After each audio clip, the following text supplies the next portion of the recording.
Hantu Fighter, filem lama masa kecil-kecil dulu. Sayang sekali filem itu sudah hilang entah ke mana.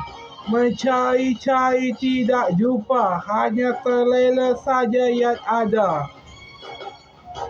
Pengarah filem masih ada tapi filemnya hilang entah ke mana. Semoga ada lagi filemnya. Amin aminlah.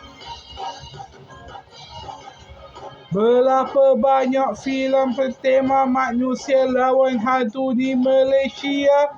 Cuba ada 3 sahaja.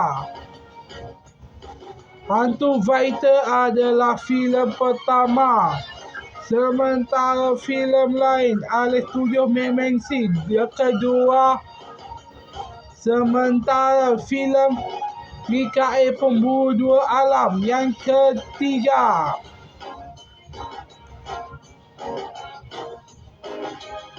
Lagu apa lagu ini? Hantu Fighter sahaja.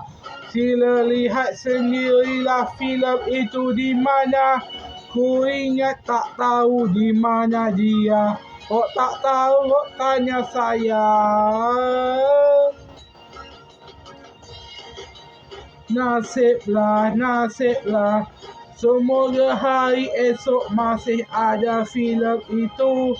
Mencari sampai tak boleh tidur. Nak mengantuklah sampai tak boleh tidur langsung.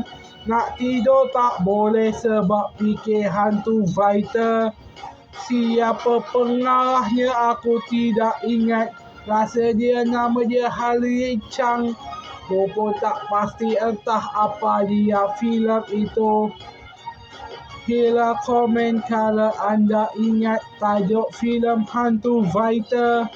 Masa kecil-kecil anda dulu macam mana tengok filem itu.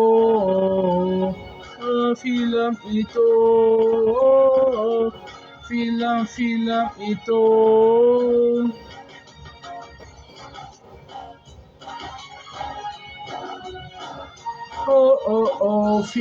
Filem itu.